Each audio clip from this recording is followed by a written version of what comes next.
Hello, everybody in the Married Children universe. I'm Mr. Wildcat coming back for another video review for Married Children. Today we are going to review the 22nd episode of Season 10 and probably one of the worst episodes in Married Children history called Enemies. Dun dun dun!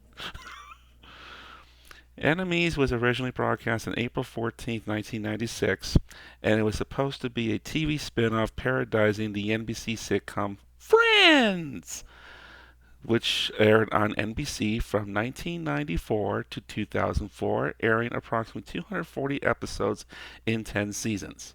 Friends! I can't stop saying that shit.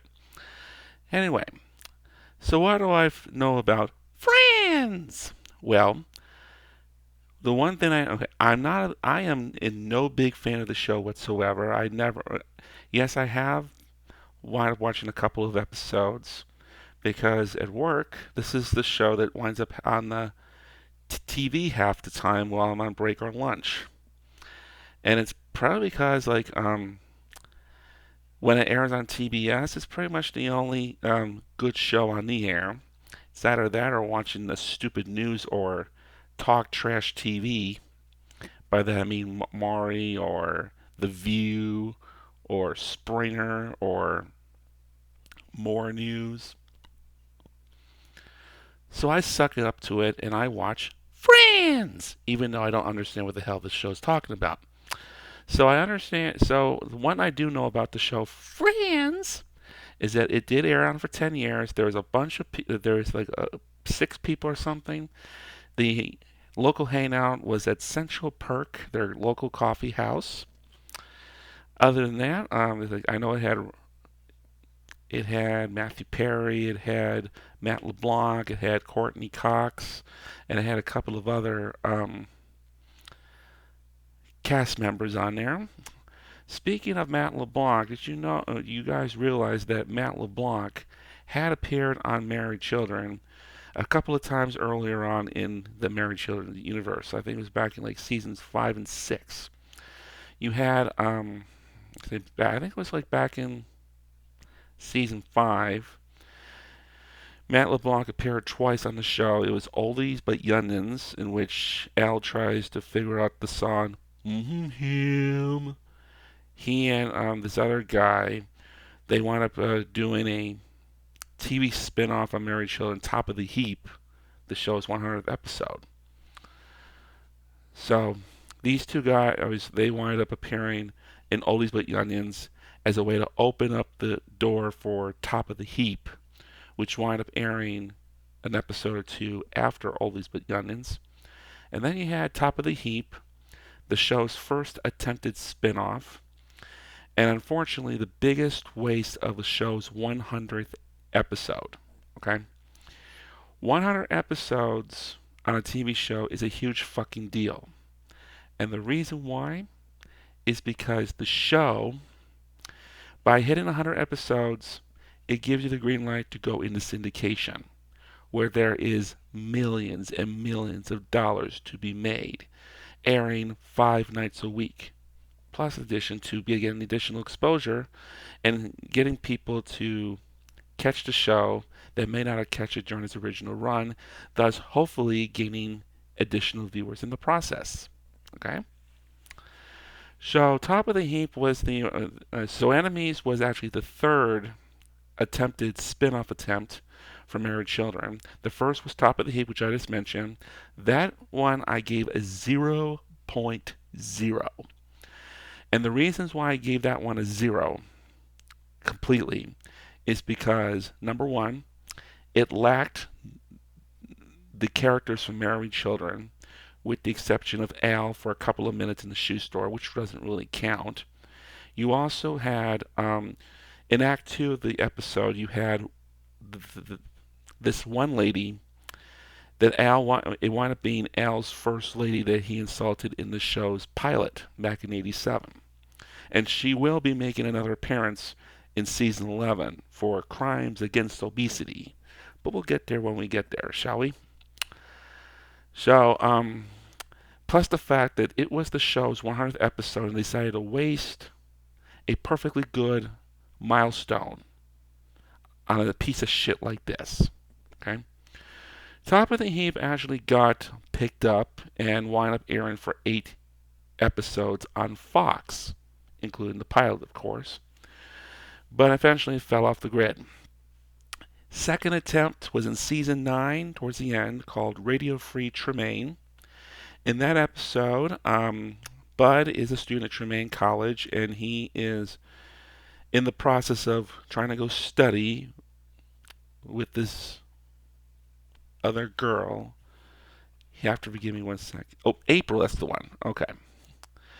Popped out of my head there. So, and then you also had Nikolai, star of the basketball team, that's also trying to go steady with Nikolai, and they're trying to figure out which guy April is going to go steady with. All the while you have, all in the while you have David Garrison, who comes back and plays Steve Rhodes, the college dean, to be interviewed with Mark and Oliver on their radio show. And Mark and Oliver eventually get expelled for exposing some really dark secrets about Steve's past.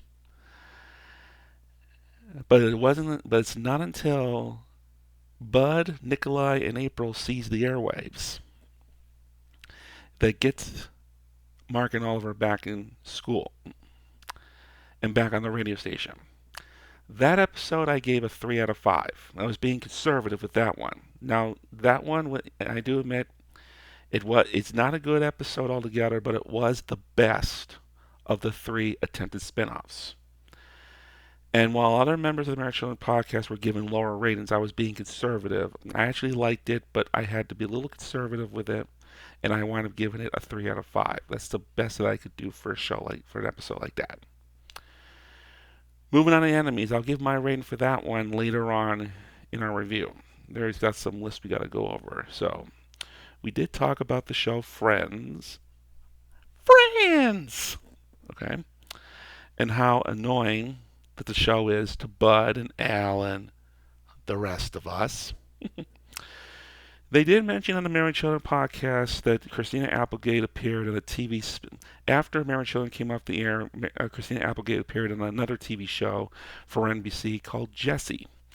Now, I did wind up catching this show after Married Children, during its original airing back in the late 90s, but at the time I did not know that it was Christina Applegate that appeared on the show. I didn't know that was the same lady that played Kelly Bundy on Married Children. And at the same time, she has a little boy. The boy was Eric Lloyd. Does he ring a bell? If you guys had seen the Tim Allen Santa Claus movies during the 90s and 2000s, this name would ring a bell to you because he plays Charlie, Tim Allen's son. That you didn't know, did you?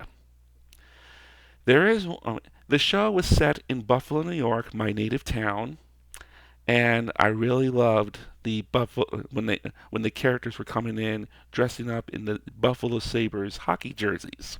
That's the one thing I got out of it. There is this one episode that did come to mind in which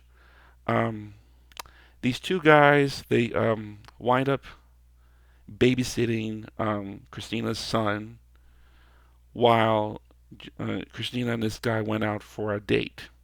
And the kid wanted to know all about sex. And yet the guys were trying to bribe him with candy. How about a Butterfinger? Yeah! Now sex, sex, sex! I think that should be something you should hear from your mother. No, I want to hear from someone who's actually done it. The show does repeat from time to time, but I haven't really seen it in quite a while. So, if you ever do come across Jessie, I highly suggest binge watching it as best you can. Alright, so let's go in and we're going to talk about the characters that are set up for this episode, Enemies, which today is brought to you by Girly Girl Beer.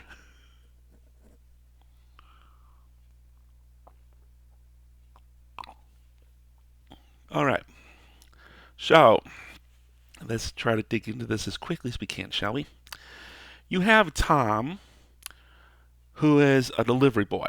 He's played by the same guy that played Ray Ray in Hood and the Boys back in the beginning of season 8. Okay? Yes, the one where you have Alan and Peggy having sex in a hotel. Well, you have all these different video clips playing while they're having sex. That's the one thing I got out of it. Plus the fact that you have Al consistently trying to beat up Ray Ray and his gangster boys. Okay? He makes a return. He's playing Tom, a delivery boy. He drops off something for Peg, and he also drops something off for Al, which is a some kind of like Playboy Hooter molders or something. They're like for like lollipops or chocolate suckers or something like that. I forget what it's for, but pretty interesting nevertheless. It gives him an excuse to come in and meet Kelly. And then you have Tom's girlfriend. Her name is Shannon, played by Nicole Eggert. She's an employee over at Macy's department store, and she is consistently jealous of Tom, always suspecting that Tom is cheating on her, which gives her an excuse to try to go out and find other men. Sits on the couch all day taking Cosmo quizzes, which are to degrade men, never the least.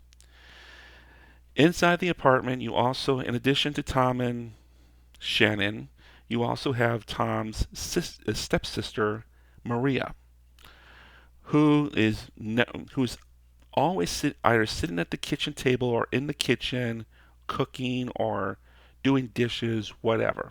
Okay, and then she's pretty much the smartest one of the whole bunch. Always um, always has a sassy comeback to come back with any conversation that's brought up, and is always the one that's trying to talk some sense into Tom and Shannon. Okay, you also have a fourth roommate, Jackson, which we only see for about 30 seconds. Thank God. This guy spends all day sitting at the TV masturbating to a scrambled version of the porn channel using nothing but a bottle of hand soap. Ew. Alright? It kind of reminds me of this one roommate I had in college for 2 months. I won't mention his name because I don't want to come back to bite me in the ass. We'll call him Mr. Y. That fucking piece of shit. Now, basically, what this Mr. Y did was like one night when I was in college, um, like we would go to bed around 1 o'clock in the morning after he's done watching one of his Netflix rentals, and I do all my homework and study for exams, etc., etc. One night, just before the semester was over, sitting in bed. This is 1 o'clock in the morning, and while I'm sleeping, all right, so it's a narrow room, okay? The hallway to the dorm is right here. You walk in here, like each of us has one side of the room. I'm on this side, he's on this side, and my room is on this side, okay? The closet space, the bed, and the desk, right? And then over here is the window facing the courtyard of the dorm, okay? We're in bed while I'm sleeping. This Mr. Y is masturbating as loud as he can to a magazine. All right? It completely grossed me out. And based on the circumstances that got me put in there to begin with, I wasn't allowed to say nothing to report him to the higher up. Put me even in a more traumatized moment. And it's reasons like this why I'm so glad I do not have roommates. Why I've never had a roommate after college, and I've never had to share a room with anybody after that. Thank God. Okay. Now going back to enemies, you have the scrambled version of the porn channel. if any channels were being mentioned here, it would probably have to be Spice. Okay, Spice was a high premium pornography channel which you had to spend extra money on in order to get. We didn't have it in our house, but all right. When my family first moved out to Arizona 20 years ago, it was back in 2001, is when we were introduced to the cable company gave us the Game Show Network, which aired on channel 96. The Game Show Network is a 24/7 TV network, but unfortunately, the cable company they only put the Game Show Network on from 6 in the morning to 10 at night, and then at 10 o'clock at night, the Game Show Network gets shut off, and they put a scrambled version of the Spice Channel in its place. You can't. It's very hard to unscramble, even for a 15-year-old. Okay, so you have a scrambled version of the Spice Channel until 6 a.m. and then the game show never comes back on afterwards. Okay, that's probably the one thing that does come into mind every time I watch this episode and they say, "Now you have scrambled the porn channel." They probably wanted to say Spice, but they have no money to mention actual products or actual TV shows. So that's the one thing that does come into mind. Jackson. Now, don't know if any of you guys have seen the Married Children podcast episode for Enemies yet, but Annabelle she came across a rough draft of a script that was supposed to be used for Enemies. Okay, and apparently there was additional dialogue and additional storyline involving Jackson. One of these storylines involves a parrot named Tito. Okay, he's going to one day, like in between the scene where Tom and Maria are talking, and the scene where we will get into the diner. In between there, there's supposed to be another set of dialogue in there where Jackson is trying to find his parrot Tito. Maria places Tito in hostage mode. She hides Tito and will not give it back to Jackson until Jackson cops up his portion of the rent. She's also pissed off that she's having to do his chores for him. So before he can start living dead, before he can continue doing the dead weight that he has done, he has to be able to cough up the money for the rent. All right. So he then finds himself. We'll talk about this later, but he also winds up in the diner, and we'll get to that once we get there. Okay. So yeah, I guess there's not much to talk about between there. So we're gonna go to the diner. Okay. So you have in one of the supposedly deleted scenes, there's Jackson in the diner in his bathrobe, and we actually see this in a later part of Act Two, when Tom and Shannon they both go out and get dates of their own, and while they're sitting there trying to compete against each other to see who has the better date, you see a 1 second clip of Jackson at the counter eating popcorn, while George, the owner, comes in with a cup of coffee and sees Tom and Shannon's dates going at it at the table. Okay. There was supposed to be additional dialogue in that scene, which pretty much involved Jackson telling George about the parrot scene and how he has to cough up money and how he needs a job, and this waitress that George wound up hiring. Apparently, the reason why he hired her is because he can take advantage of her, stealing her tips, and convincing her that $2 an hour is an official minimum wage. And she winds up sleeping each night on the train that goes through Chicago. And Jackson apparently takes this waitress back to the apartment and makes her a paying tenant. Okay, I got your rent. Now give me my fucking bird. All right.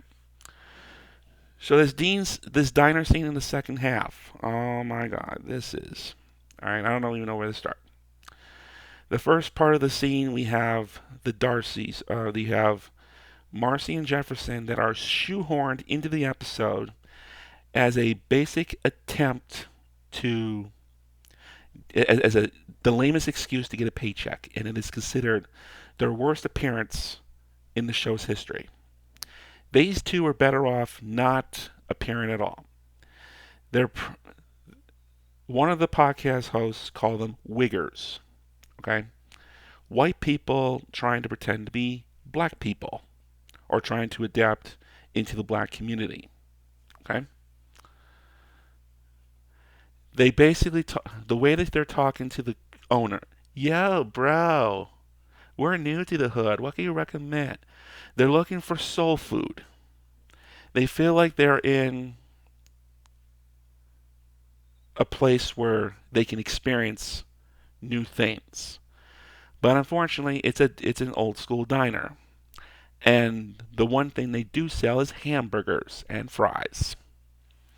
So that's the one thing that they offer instead of the collard greens, the oxtails, and the moon pies that Marcy and Jefferson were expecting. I'm glad you've seen Martin, but here we serve hamburgers. Listen, Holmes. If you're going to diss at customers like that, we might as well take our business elsewhere. Word.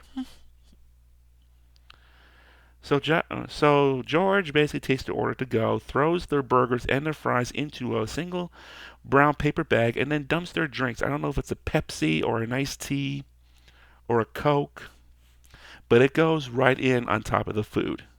Jefferson puts the money on the counter, and Marcy goes, "Your mama." You cannot get away with this shit today. I don't care what the circumstance is. All right. So let's see. Discussion. You have so you have George. I mean, no. You then have Tom, who comes into the diner. He basically calls Kelly up for a date, who he met in the first scene of the episode. All right, back when he was delivering items to Al and Peggy. So he calls Kelly up for a date, and they wind up in the diner. And next thing you know, we also have Shannon. She also winds up, while she's working at Macy's, she runs into this rich guy named Henry, played by Alan Thicke. Hi, Tom. Why, Shannon, what brings you here? A Jaguar, owned by Henry. I'm Henry.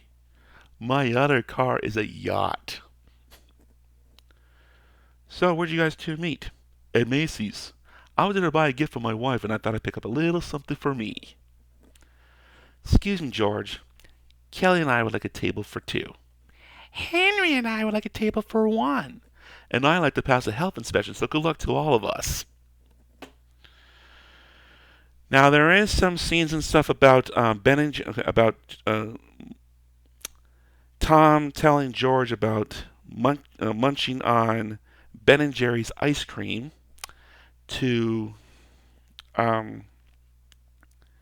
munching on Ben and Jerry's ice cream called Monkey something.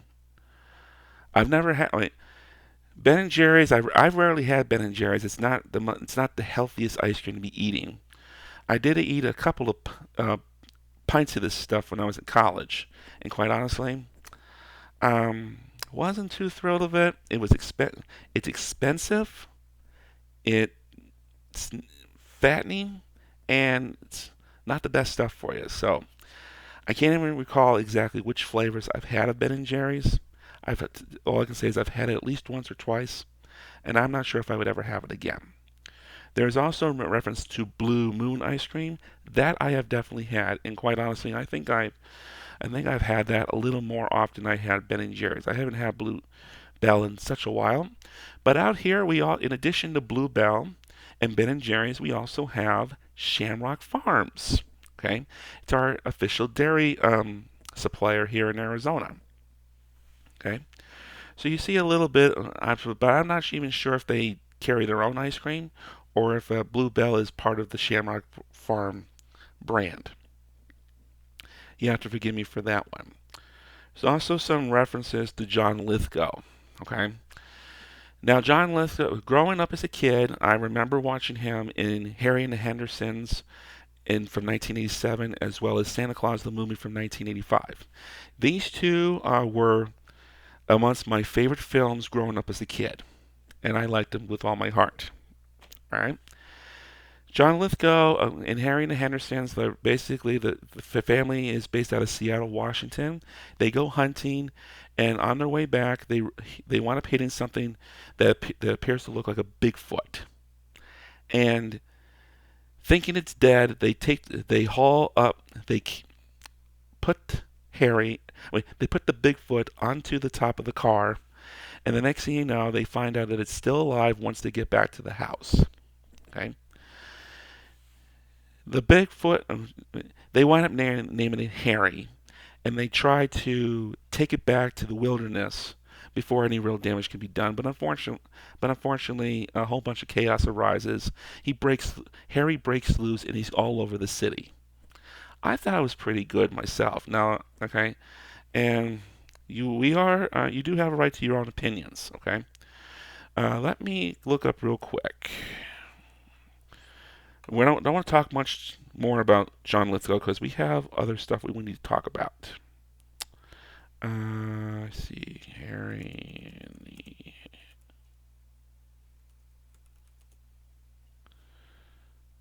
I want to see if they've actually broke even.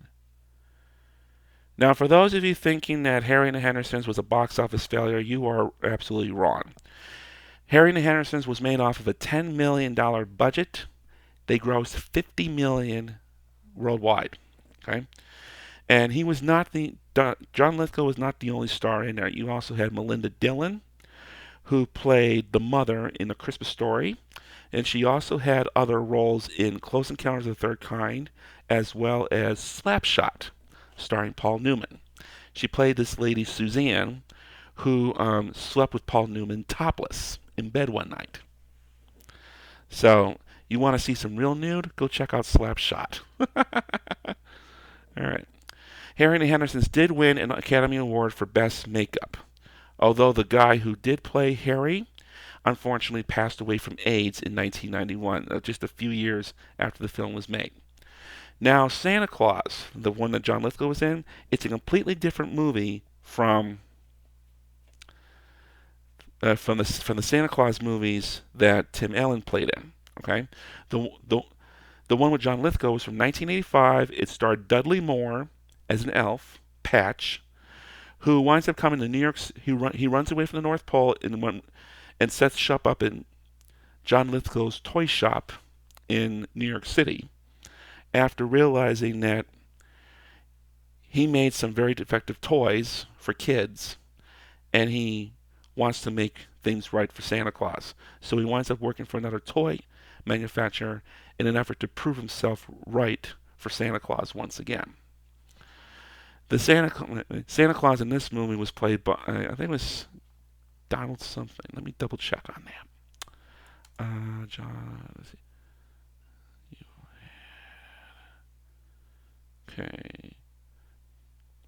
John Lithgow was born in 1945 in Rochester, New York, not far from my house. So he was a huge star in my house. He also did, let's see, we were looking for Santa Claus here.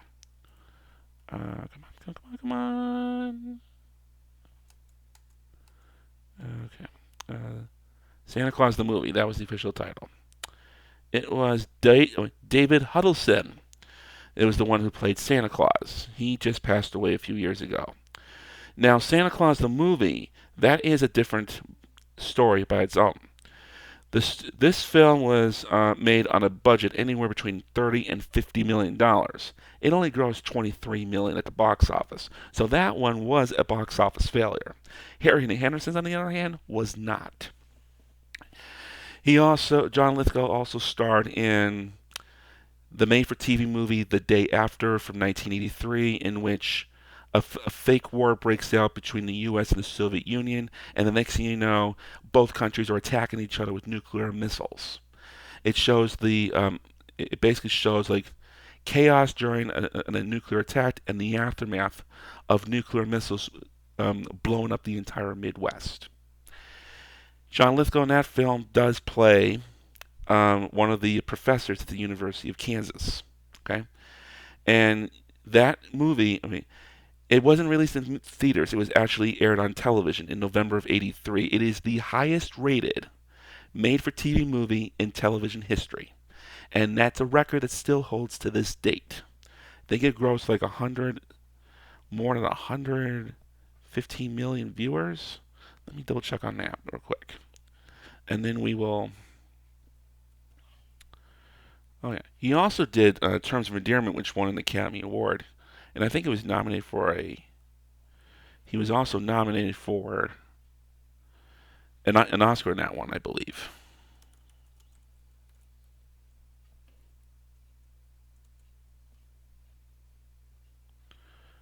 That's the wrong one. Oh dear. Hang on here. That's the one right here. 126 minutes. One.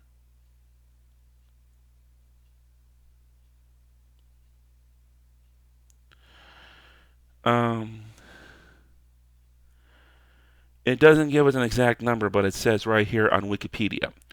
More than 100 million people in nearly 39 million households watched the program during its initial broadcast on November 20th, 1983.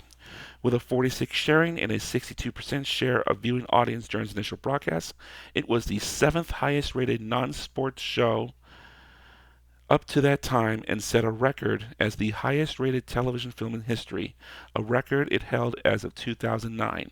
And the last I checked, it still holds a record to this date. Okay? So let's now move on to Alan. Now that we've wasted our time against John Lithgow, let's talk about this other guy here, Alan Thicke, the guy who plays Henry. Okay? Yes, we do know him as a TV father in Growing Pains, but he's more than just that. All right? He's also a music composer.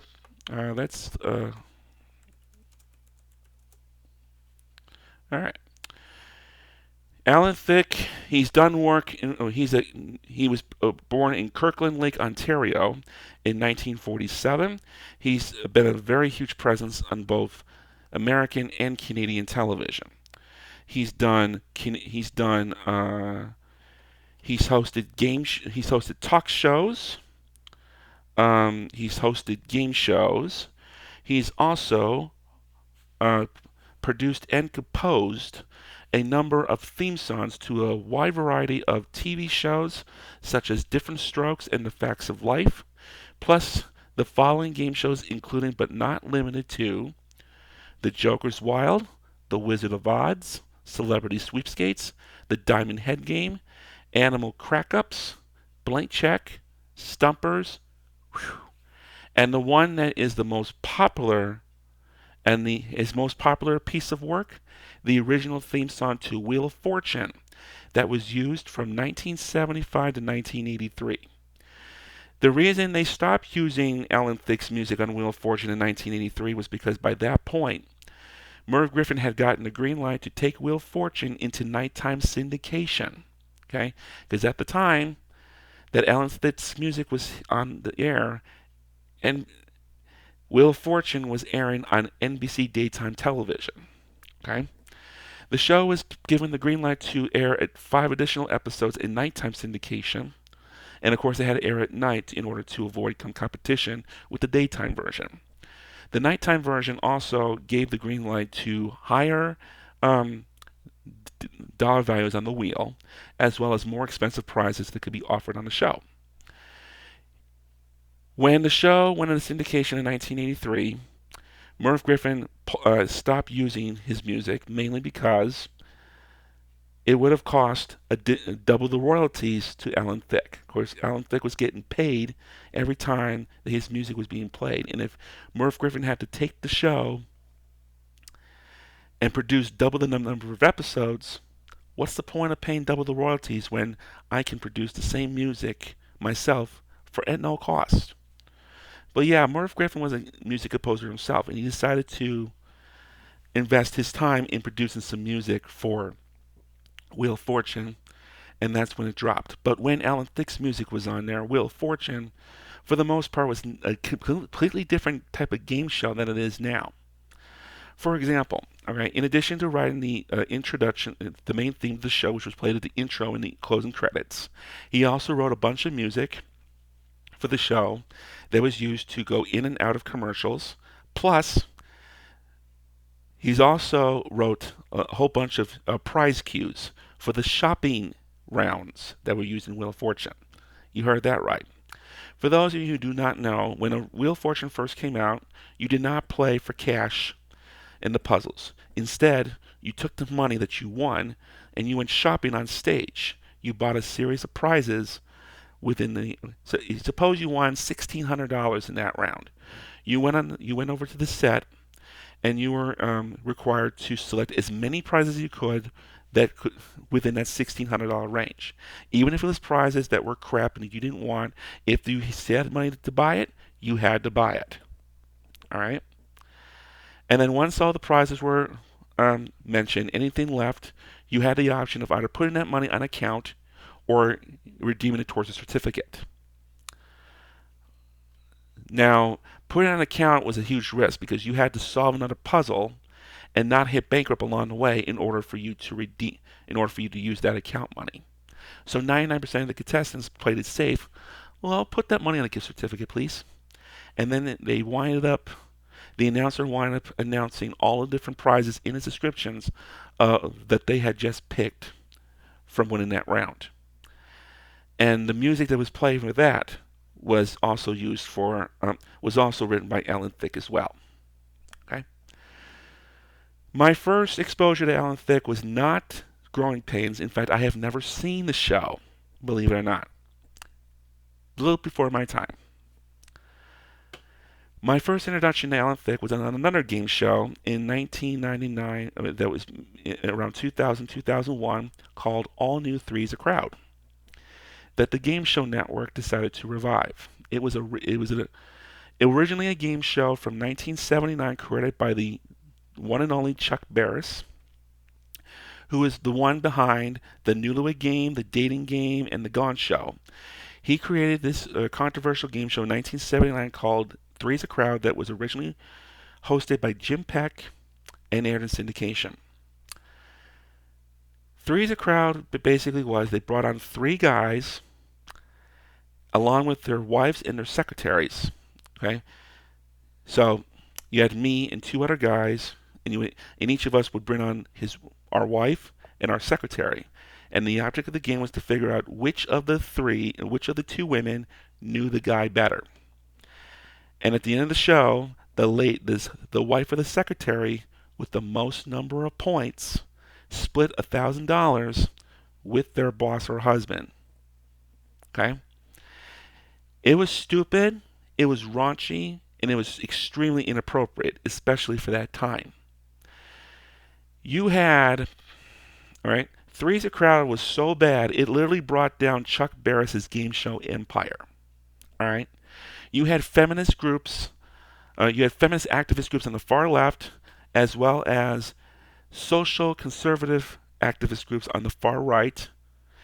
Two groups that rarely get along together. They got together and they picketed against Three's a Crowd, citing that it promoted adultery as a social norm, something you would normally see on today's trash TV, but it was not acceptable back then. Most stations wind up pulling Three's a Crowd one by one, and the next thing you know, it didn't even survive a full season. It winded up hitting the Three's a Crowd wound up getting canceled, not even one full season on the air. And to give you an idea of how long it lasted, the show it premiered on September 17th, 1979, and it was canceled on February 1st, 1980. So the show only lasted about 4 months, 4.5 at the latest. Okay? After Three's a Crowd got successfully pulled off the air, the next show that was targeted was the Newlywed Game. All right? Because of the Three's a Crowd controversy, Ford and Procter & Gamble winded up pulling their sponsorship from the Newlywed Game. And that was their show's two biggest sponsors. Plus, you also had the wife of the guy who owned the studio which the Newlywed Game taped at. All right, Jackie Altree had some very naughty words to describe the Newlywed Game, and she resented it very much. So much that Gene Autry, the guy who owned the studio, came really close to expelling the Newlywed Game from its property. But before he could do it, the national company that syndicated the Newlywed Game pulled the Newlywed Game off the air. In addition to that, Chuck Berry's other game shows that were on at the time, Dating Game, Gone Show, and the $1.90 Beauty Show, these shows didn't have much of success. These shows weren't as controversial, and they were very good in the ratings, and they had very good they were critically appraised. But at the same time, these shows wind up getting pulled off the air under fear that the same people that took off Three's a Crowd will start coming after them, just because they were affiliated by the same guy that made Three's a Crowd. Okay, so it goes to show you how a game show, how one program can take down an entire empire. So Three's a Crowd got revived by the Game Show Network in 1999, and Alan Thicke was picked as its host. The Game Show Network, when they create their own game shows, they wind up ordering shows in increments of 65 episodes, okay, which takes about 13 weeks to air during its original format. Okay. So Alan Thicke they gave him 65 weeks worth of all new Three's a Crowd. Now, of course, this show was reformatted to fit a more appropriate. It was fit to be more appropriate for television. So let me explain what happened. So the GSN revival was hosted by Alan Thicke. Game Show Network diffused its remake, produced by Columbia TriStar Television. The wife secretary's pairings were replaced by pairings such as girlfriend and best friend, girlfriend and mother, and such. Just as often, a woman would be the center subject with the parents altered appropriately. Okay. So he would ask some questions, and it would be he would basically ask the guys the main subject questions about their individuals, and then each of them would come up one by one, and they would compare answers, and the ones with the most points got a prize at the end of the show. Okay, it wasn't a really good game show, but it just goes to show you, like, this is the kind of crap that he got stuck hosting. Just as much as this is the kind of episode of Married Children that Alan Thicke got stuck appearing on. Enemies, out of all shows. Are you fucking kidding me? Alright. I could talk about game shows all the day long, after all, I did study them in high school. I even did a PowerPoint on game shows for American history class. 400 slides, and we covered the whole genre. So we could talk about them all day long, but we're going to stick with our subject here, because we have a couple things we have to do. So we did talk about Jackson in the diner. He was on my list. So we're going to talk about my most favorite part of the entire episode. Oh, we also have to mention. So you have Tom and Kelly. They're at one table having a burger and fries, each of them. And then the next booth over, you have Shannon and Henry each munching off their own ice cream sundae. Tom and Shannon they're trying to get jealous with one another. They're trying to upscale one another on their dates. So they're trying to get, and it's all being done during a musical homage in a parodized version of Tainted Love by Soft Cell. Married Children blew through their entire music budget when they came up with the song "Girls Just Want to Have Fun" for the spring break episodes. All right, and they didn't have any money left, so they had no choice but to do a parrot. They had to make up their own version of "Tainted Love," which was they did a very good job at it. And let me go ahead and see. You're gonna hear me sing now, okay? We used to be good together. We knew this day would come, but never. Glad to be apart, however. Love makes us do it. Love puts us through it. There's nothing to it. Love makes us do it. Meanwhile, you have this old couple right next to them. They're actually they're Ron Howard's parents in real life. It's amazing how the Married Children was able to get Ron Howard's mother, Ron Howard's father, and Ron Howard's brother, but they weren't able to get Ron Howard himself. Maybe he was too expensive to get on the show, or they probably didn't have anything worthy of him to be on there. Either case, where the hell is my Ron Howard?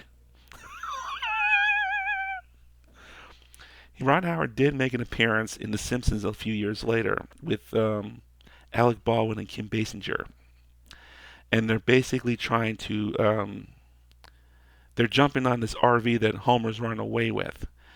Ron Howard jumps in midair and he winds up crashing on the floor. You killed Ron Howard. Okay, I'll stop. So after all that's done, we start getting into some X-rated stuff. Oh, Henry, I'm really turned on. Let's make love. Shall we do it in the Jag, or you want to go to my condo? No, let's go someplace really romantic. The bathroom. Of all places. So, Shannon and Henry, they waltz into the women's bathroom. Tom decides to try to upscale Shannon in this scenario, so he tries to lure Kelly into the men's bathroom. Here we go. Oh, Henry, please blow on my neck. Not you. Oh, yes, right there. You know, in the slight, you remind me of my Ford Wide's daughter. Man, he must have some really expensive alimony there. And then over in the men's bathroom, you have Tom humping to a trash can. Oh, Kelly, you're the best. Mmm, mmm. This is really nice, but can you wait outside now? Because I really have to go. Hold on, I'm not done pressing Shannon yet.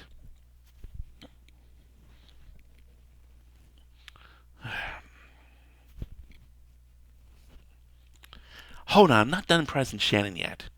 Well, is there something I can do to help hurry along? Oh, Henry. You think you moan like Shannon. Oh, Henry.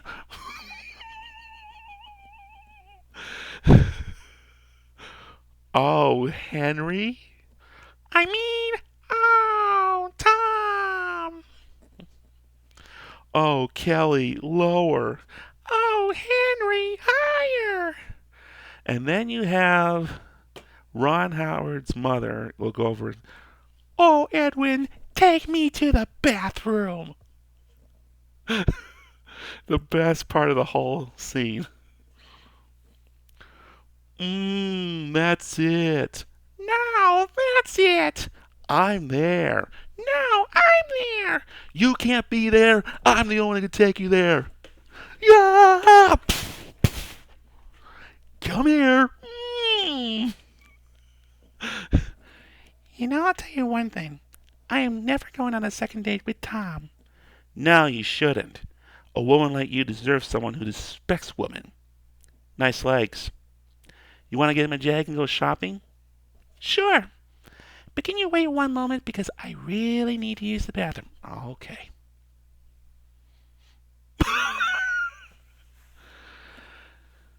Now I don't. I think this is one of the only times we actually see Ron Howard's father. We have to. I've. It's been a long time since I've seen the final episode of Married Children, so it's going on. So I don't really know where he comes back in, but apparently I'm told he makes a return. Ron Howard's mother, on the other hand, she has made her fourth and final appearance on the show. We first see her in Assault and Batteries with my favorite quote, "Aren't you that mean shoe salesman at the mall?"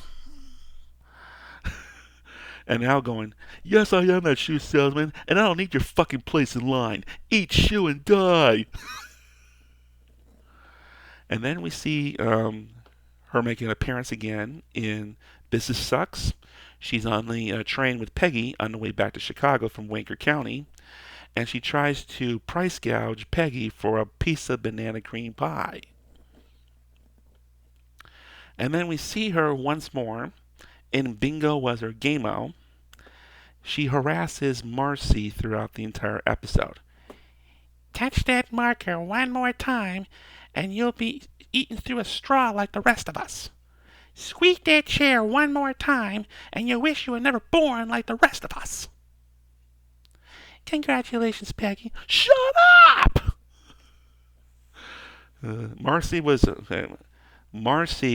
a bitch overall, but she did a really good job shutting Gene up in that Bingo episode. So that's pretty much all we have to say. Must see TV. I believe it was. From my understanding, like I remember Must See TV. It aired on NBC. Now I think it was only aired on Thursday nights. It was its prime.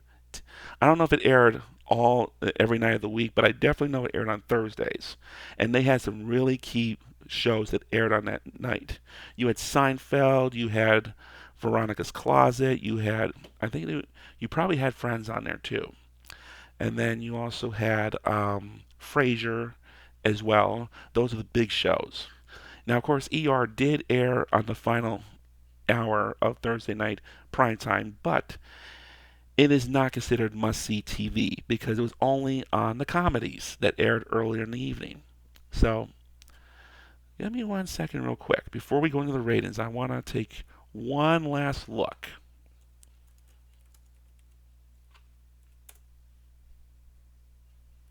Here we go.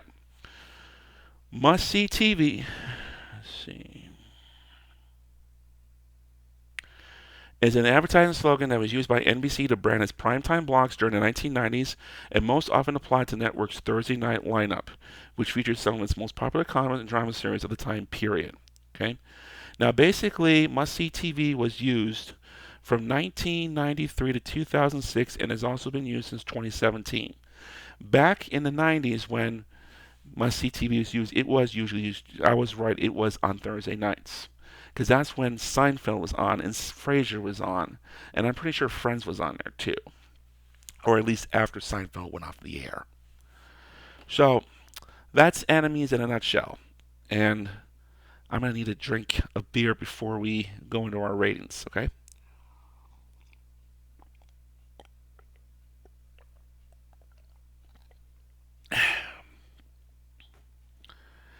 Congratulations to the Married Children podcast team on successfully making it through this episode.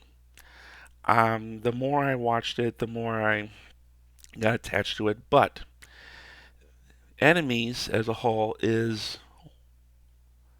one of the worst shows in Married Children history. All right, just as like all the other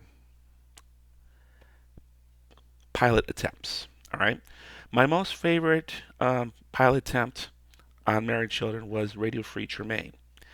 They did a really good job incorporating the entire cast, and they used them in a much better sense from the others. Okay, we gave that one a 3 because they showed improvement from Top of the Heap, which only featured Al Bundy, and they also did not waste their 200th episode on Radio Free Tremaine either.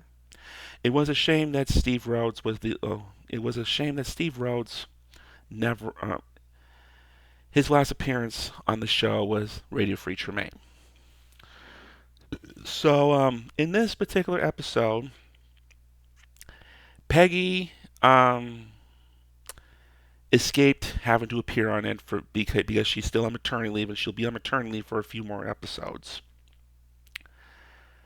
Bud only shows up in the beginning. Al shows up in the both beginning and end. If there's one Bundy character that makes which this episode is centered around, it would be Kelly. She appears at the beginning, plus she also appears in the majority of the second half as Tom's date, which apparently goes. She didn't deserve a lot of the shit that happened to her. She was put into place in order to make Shannon jealous. Alan Thicke, what the hell were you thinking putting him on there? They probably put him on there in order to gain ratings. But the thing is, if you're going to put him on there, you gotta make good use of him. All right. They also shoehorned Jefferson and Marcy into this episode in one of the worst appearances in Married Children history. This was basically just an excuse to give Marcy and Jefferson a paycheck for this week's episode. They were better off not incorporating them at any point. Okay? Now, 4 of the 5 members of the Married Children podcast team gave this a 1 out of 5, while the other one gave it just a 0.5. Okay? I'm going to give you 2 ratings for this episode. First one is from 20 years ago when I first watched the episode before I knew that this was a big mess. Right? Without understanding anything from this episode, without understanding this was a horrible pilot attempt, if you're just going by what was in the episode and based on the orgasm stuff, I probably would have given it at least a 4.5. Probably would have given it a 4.5 out of 5.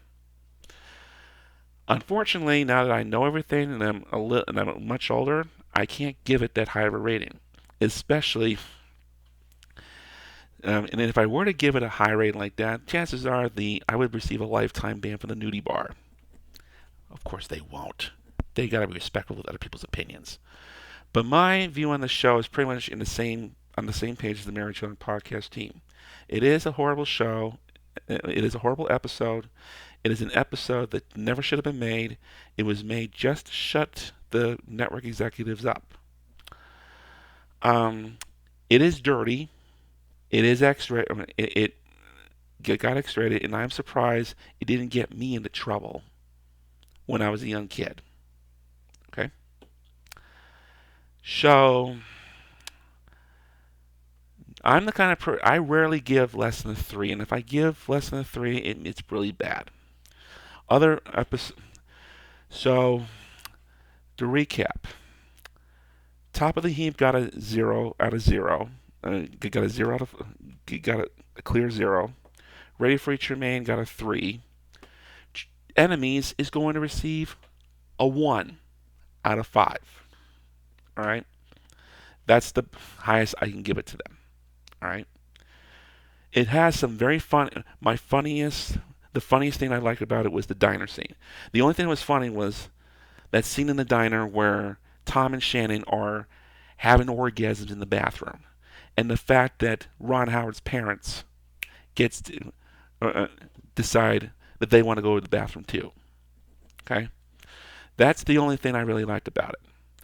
The fact you have that plus the fact that you incorporate the Bundy family in a little more often than you did in the compared to Top of the Heap. That's why Enemies is going to get a 1 out of 5 versus a point 0.5 or a 0. Okay? And that's why. So that's going to be the conclusion of enemies, and hopefully this will be the last time that any of us will have to mention it or bring it up. Okay? Married Children Podcast team is going to be doing a special interview next Wednesday. I don't even know who it is, but based on some clues from earlier on in the season, I have a feeling of who it's going to be. But for those of you who don't know, I'll leave it for you to surprise.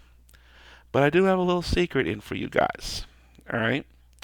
After the interview is done, you're going to be seeing me. You're going to see me make back-to-back appearances to start off the month of May. Okay. After the interview is over, we are going into the final stretch of season 10, and you're going to be seeing me, Mr. Wildcat, as a guest host in back-to-back episodes to start off the month of May. Starting with Bud Hits the Books on May 4th, as well as Kiss of the Coffee Woman on May 11th. Okay, they're really good episodes. You really want to tune into them, and I hope, and hopefully they'll be as hell of a lot better than this episode we just aired. All right. So until then, this is Mr. Wildcat signing off, and we'll see you in a couple weeks. Same Bundy time, same Bundy channel. Whoa, Bundy!